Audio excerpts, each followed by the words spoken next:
aniversário como esse. Um aniversário muito bonito. Eu tinha uma madrinha, né? E por volta dos anos 70, minha madrinha me comprou um vestido, me vestiu mais 3 irmãs, preparou uma festa na casa dela pra mim e foi na casa da minha mãe, me pegou e nos levou no carro dela. E lá a festa estava armada, muito bonita, né? E ela falou assim: sentem-se aqui.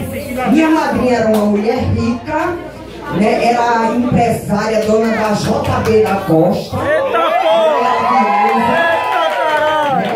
Milionária! Ela se chamava Edith. Eita porra! E eu lembro, né, coisas que ficam assim na mente. Que sentou eu, Luci, Elza e Geovane. Tudo rico. E ela nos vestiu da melhor roupa. E começou a chegar os convidados. E eu olhava assim para um. E eu olhava para outro. Eu não conhecia ninguém. Né? E os presentes. E aquilo ficou marcado na minha mente. Aí depois cantou o parabéns.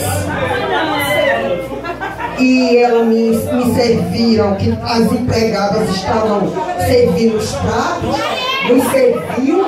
Ela me colocou no carro e levou de volta para minha mãe, os 4. Que aniversário ruim! Aniversário é esse! Aniversário é esse que todo mundo conhece, todo mundo conhece quem nasceu, conhece há 30, 40, 20, 15 anos. De manhã eu estava lembrando desse aniversário. Eu tinha 6 anos de idade. Eu nasci no dia 31/7/64. Aí foi no ano 71 que ela fez essa festa pra mim. Horrível, não gostei. E esse